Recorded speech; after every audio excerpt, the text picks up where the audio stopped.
The Pittsburgh Steelers have just signed a versatile cornerback who could play both inside and out. Also in the news, the Pittsburgh Steelers are meeting with fullback Kyle Juszczyk today and potentially signing a contract with him. But first, before I get more into both of those, make sure you subscribe to this channel and turn notifications for everything Pittsburgh Steelers news and updates. Also like this video. Now, let's get right back into it. So, the Pittsburgh Steelers have made another signing. They are inking former New York Jets cornerback Brandin Echols to a contract, per Fox Sports. So, the Pittsburgh Steelers are bringing in Echols, who was an outside cornerback for the most of his career in college and the pros, but he's also a slot cornerback as well and can play that area. So, the Pittsburgh Steelers are getting a versatile cornerback in Echols. But before I get more into him and his background and give you introduction to his career, the Steelers, per Adam Schefter, are also meeting with free agent fullback Kyle Juszczyk on Thursday. He was just released by the 49ers due to his contract just the other day, and now the Pittsburgh Steelers are meeting with him and more than likely would be signing him to a contract. So let's move back over to Echols, and then I'll move back over to Kyle Juszczyk to end this video. So, looking at Brandin Echols, he signs with the Pittsburgh Steelers. And looking at his background information to give you an introduction to him, he was a 6th round pick in the 2021 NFL Draft. He has appeared in 57 total games with 19 starts, and for his career, he posted 122 tackles with 5 interceptions. In 2024, this past season, he picked off a pair of passes across 16 games in 4 starts. He registered also 40 tackles this past season. So, coming out of Kentucky in 2021, Echols measured in at 5'11", 179 pounds, and he showed off his elite athleticism with a 4.36 second 40-yard dash time and a 42.5-inch vertical. So, he, in 2024 against the Steelers, was active in the game, and he recorded 6 tackles across 65 defensive snaps and a 37-15 loss to the Steelers. Wide receiver George Pickens made multiple big plays against him, including a touchdown grab on Russell Wilson's first score as a Steeler. But Echols, he comes in with logging over 400 defensive snaps a year ago, and another 185 on special teams.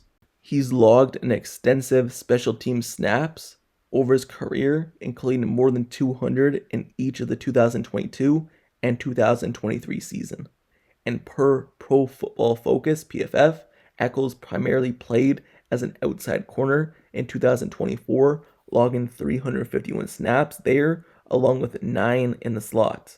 He worked out at both outside spots, but saw more action on the left cornerback spot, 221, then right cornerback, 130.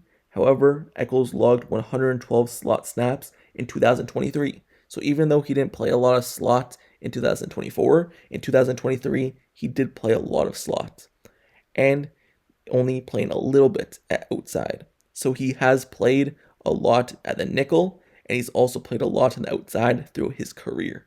So the Pittsburgh Steelers, they get a versatile cornerback in Brandin Echols. So he comes into the Pittsburgh Steelers as more than likely going to be playing the slot quarterback position.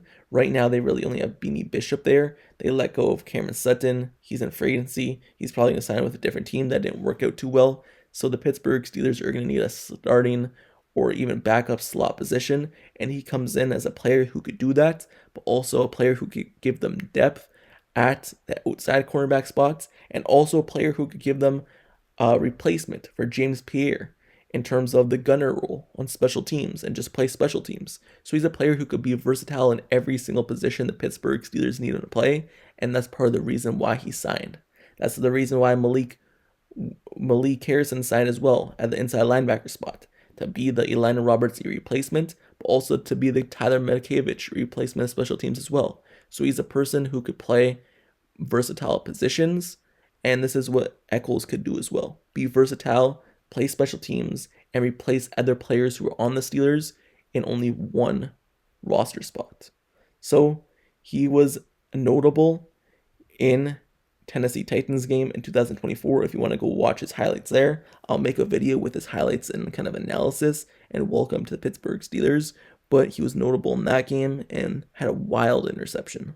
He also had an interception against the Minnesota Vikings quarterback Sam Darnold for his other pick as well.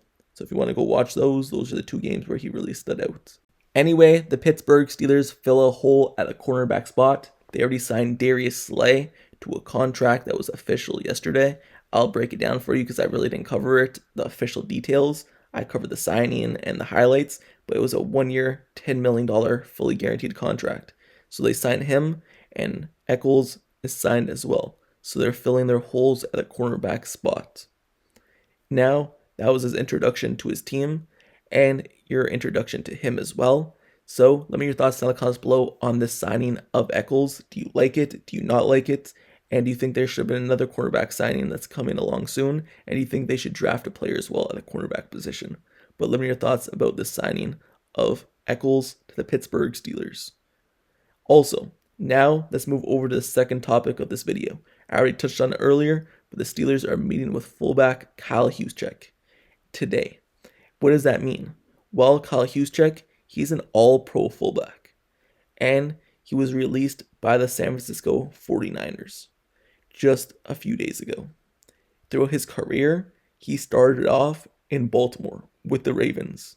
He was selected in the 4th round of the 2013 draft out of Harvard and spent the last 8 seasons with the San Francisco 49ers. But the thing is, though, he's 34 years old, and he's turning 34 on April 23rd. But he was a first-team All-Pro fullback just last season and second-team All-Pro just this past season. So he is still a really good player, and he's still a really good blocker, and he's still a really good pass catcher. He's a do-it-all fullback, and he's meeting with the Pittsburgh Steelers. So if the Steelers could sign him to a deal, it's not going to be a guy who's going to play every single down or play a lot of downs. It's going to be a guy who's going to have a role on this team in certain situations. And to be honest, he should be a Connor Heyward replacement. Any role that Connor Heyward played for the Pittsburgh Steelers this past season, it should be Kyle Juszczyk if he signed. And that would be an amazing addition, an amazing signing if they could get it done, because he's still a really good player. And Kyle Juszczyk meeting with the Steelers is big time, because the last time the Steelers signed a fullback was Derek Watt, and it didn't really work out too well. Derek Watt was coming into the Steelers off of really good seasons with the Chargers, but the Steelers just didn't have a role for fullback. So hopefully with Arthur Smith, he's able to utilize a fullback into the offense. But even this past season, he rarely ever used a fullback. He more so used Connor Heyward as a tight end position or out as a wide receiver. So there isn't really a fullback need for the Steelers roster, but I guess they're looking for it because he's not just a fullback. He's a tight end, he's a wide receiver, he's just a do-it-all player. He's also a running back, gets some handles on the goal line, gets some carries as well. So the Pittsburgh Steelers are getting an all-around player in Kyle Juszczyk, and they're officially meeting with him today. So this is a really good kind of interview process that they're going through. They're trying to upgrade this team, and even though he's 34 years old, at least they're trying to get a deal done to upgrade this team. Once again, it's not going to be a long-term fix. This isn't going to be a guy who's going to come in for a couple seasons, maybe even 1 year, but just try to fix the Steelers' run game, fix the Steelers' kind of intermediates and lower scheme passing game with blocking and things of that nature. But he's going to be a guy who's going to be able to provide all-pro experience and help teach the younger guys as well, just like Darius Slay is doing on a 1-year contract. So the Pittsburgh Steelers are looking into this signing, and it's a really good pickup if they could get it done. Former Ravens was really good with them, really good with the San Francisco 49ers, and hopefully they could be really good with the Pittsburgh Steelers and continue his all-pro seasons. Anyway, that's the update on Kyle Juszczyk. He's meeting with the Pittsburgh Steelers per ESPN's insider Adam Schefter. Let me know your thoughts down in the comments below about that as well, that interview. Do you want the Steelers to go out and sign Kyle Juszczyk, or do you believe they don't need a fullback? there's no need for him. They already have a lot of tight ends. They should go a different route and just look elsewhere because he's too old? Or do you like the interview that they're doing with him, and do you think they should sign him? I think they should. I believe he could be better than Connor Heyward, and Connor Heyward is just average right now, so if he could step into that role, it would be nice for this team, and at least help their run game. And that's what the Steelers need, someone to help the run game. So, let me know your thoughts in the comments below, and that's the end of this video. Make sure you subscribe to this channel and turn notifications for everything Pittsburgh Steelers news, updates, highlights, analysis, reports, everything surrounding the Steelers team this offseason during free agency. I covered it thus far, all the signings, and I'll continue to cover it with every new addition with highlights, analysis on this channel. So make sure you click that notification bell and subscribe to this channel for every rumor for the Steelers as well. I'm covering everything. This is the best spot to stay updated. And until the next video, probably later on today, if the Steelers sign someone else, I'll see you guys all later. I'm out. Peace.